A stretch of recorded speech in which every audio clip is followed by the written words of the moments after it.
And then we go ahead and get to the last game here for Thanksgiving, and that's going to be the night game. We got the Ravens versus the Bengals. So right away, guys, this is a game that could end up being a blowout. The Bengals are going to be without T. Higgins in this game. Joe Burrow could be back in this game. We're kind of expecting that at this point. We'll see how good to go he is. That could lead to us getting some value, though.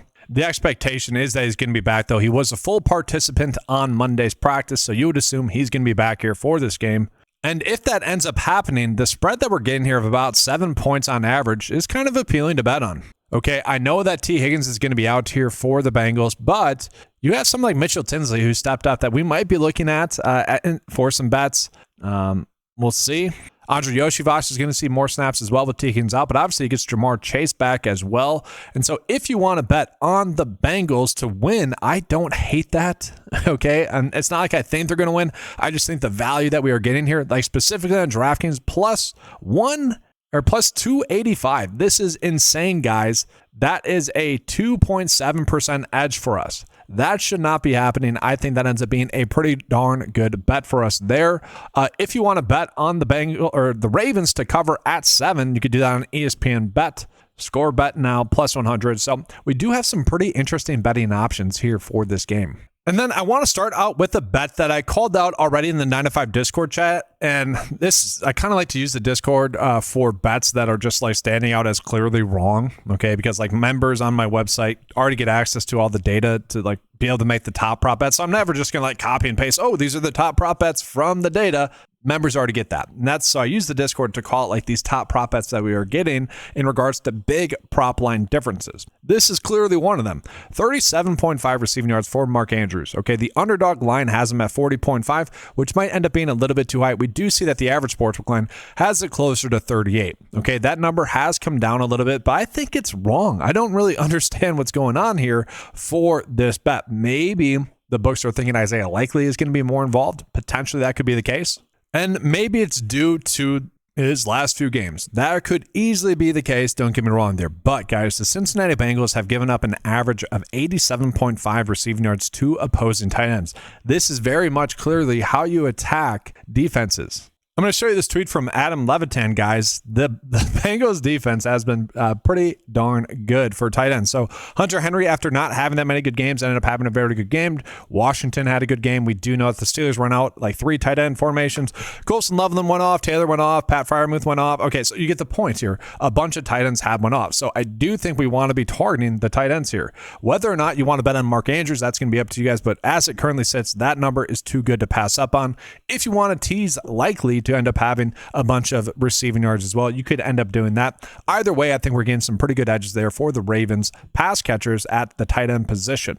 Now, that being said, I also think we're getting some pretty good edges with the running backs as well in regards to their receiving yards, but also we're getting a pretty good one with Derrick Henry for over 17.5 rush attempts. So we'll start with the 17.5 rush attempts prop bet here, guys. For Derrick Henry, I do like this over. Okay, he's gotten this over a bunch. I'll show you guys the green screens here recently in regards to his overs, but we see underdog has it at 18.5, average sportsbook line at about 17.63. So we are seeing differing lines come in for this. About a 51% chance for the over to hit. The projection data has him closer to 19 rush attempts. And if we look at the game log, guys, he has consistently gotten this over. Now, the biggest reason why I like this bet has nothing to do with this. You know, a lot of people are definitely chasing the last 5 games. The real reason that I like this bet is the fact that they are pretty heavy favorites. We look at all these games where they have won. That's why he has gone the overs, okay?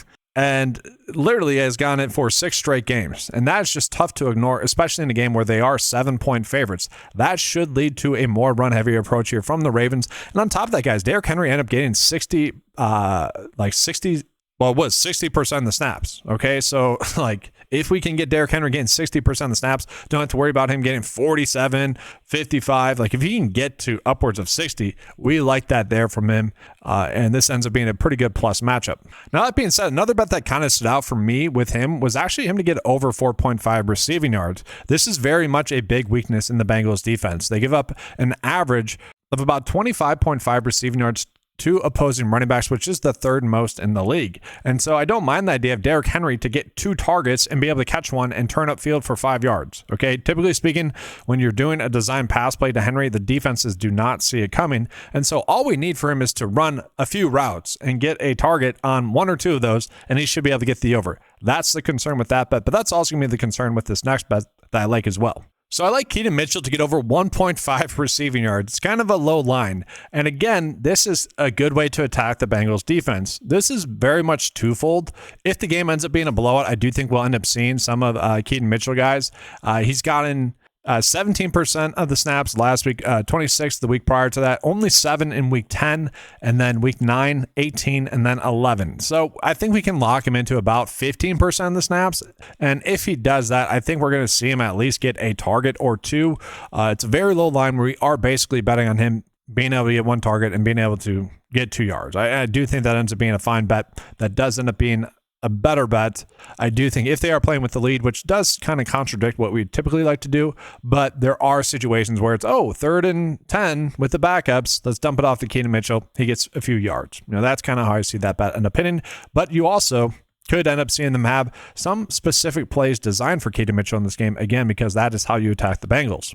And then there are 2 players where we're not getting any lines for them just yet, but I did want to call them out, guys. So with T. Higgins potentially sitting, or he's going to be out in this game with a concussion, I think we're going to see Mitchell Tinsley get a lot of work here in this game. He ended up getting 73% of the snaps, 74% route share, 6 targets, 94 air yards in that game. And again, they are expected to be playing from behind in this game. Mitchell Tinsley is someone that has just made a bunch of big plays throughout the season.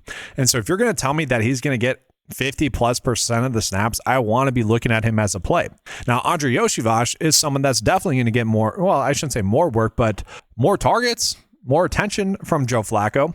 He ended up playing 87% of the routes and 84% of the snaps in total. We see 7 targets, guys, was able to score about 10.6 DFS points and had 98 air yards. So we're really not getting any lines for him just yet.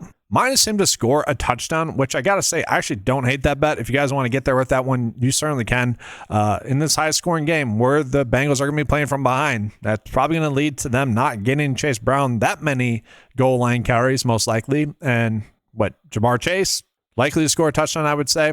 And then Yoshivas would be next up on that list. And then we get into Chase Brown, guys. So I do like Chase Brown to get over 18.5 receiving yards. Again, they're expected to be playing from behind. Maybe Joe Burrow being back actually ends up helping Chase Brown. We'll see. Again, we just don't know. It can't hurt, I would think. Now, the concern, guys, is that Samaje Perine is expected back in this game. So we have been getting Chase Brown as a workhorse running back, okay?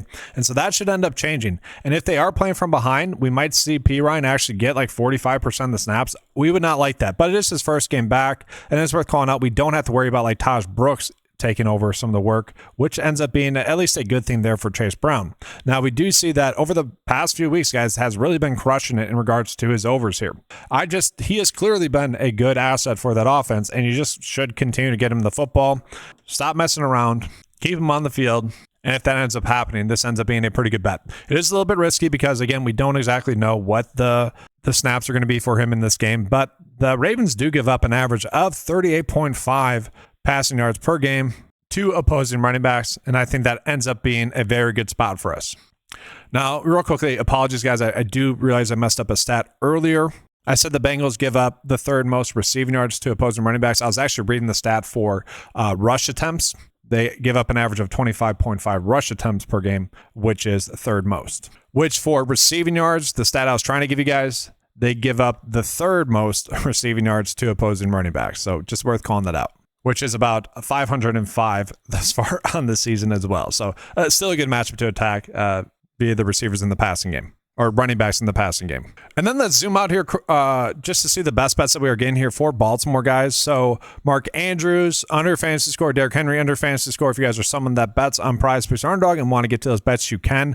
I don't want to bet on Zay Flowers unders. He just has been super impressive, and I don't want to mess with that. If you do likely to end up having a good game, guys, his over 2.5 receptions would end up being the better route to go there for him. Let me go ahead and take a quick peek at the Bengals, guys. Not really much there. Noah Fant to get under 4 for his fantasy score. I guess I don't hate that. they just are splitting up the snaps a bunch with the tight ends with Mike Gesicki being back. So maybe that's a bet that you can get to. Joe Burrow to throw for 1.5 passing touchdowns, not a terrible bet there. That has about a 52.8% chance to hit. So really not a terrible bet to use.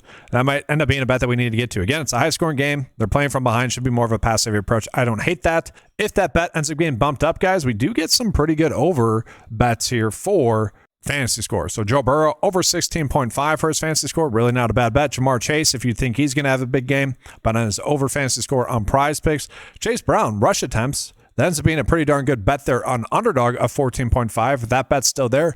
By all means, place that bet on underdog 14.5 rush attempts there for Chase Brown. So then we go ahead and get into the bet of the day here for this game. If you wanted to toss in Noah Fant for his under fantasy score, you could. Maybe you want to toss in Derrick Henry for over his receiving yards, you can as well.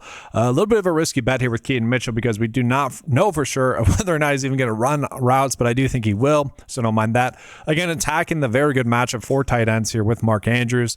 Chase Brown to still be involved in the game plan. I just don't know how you go back to not using him. Now, don't get me wrong, Samaje Perine is going to play probably at least 30% of the snaps, so don't necessarily love that part. And then Joe Burrow, you could always bet on his over fantasy score if that bet is still there. Now, that's going to do it for this video. I do want to remind you guys of the 9to5 membership. If you guys would like access to the 9to5 tools, head on over to 9to5sports.com. Get access to all the tools available on the website, the golf tools, the NFL tools, the basketball tools, and all the prop tools for a low monthly cost of $10 a month. It's the best value out there. Take advantage of that. Thank you guys for watching. Good luck.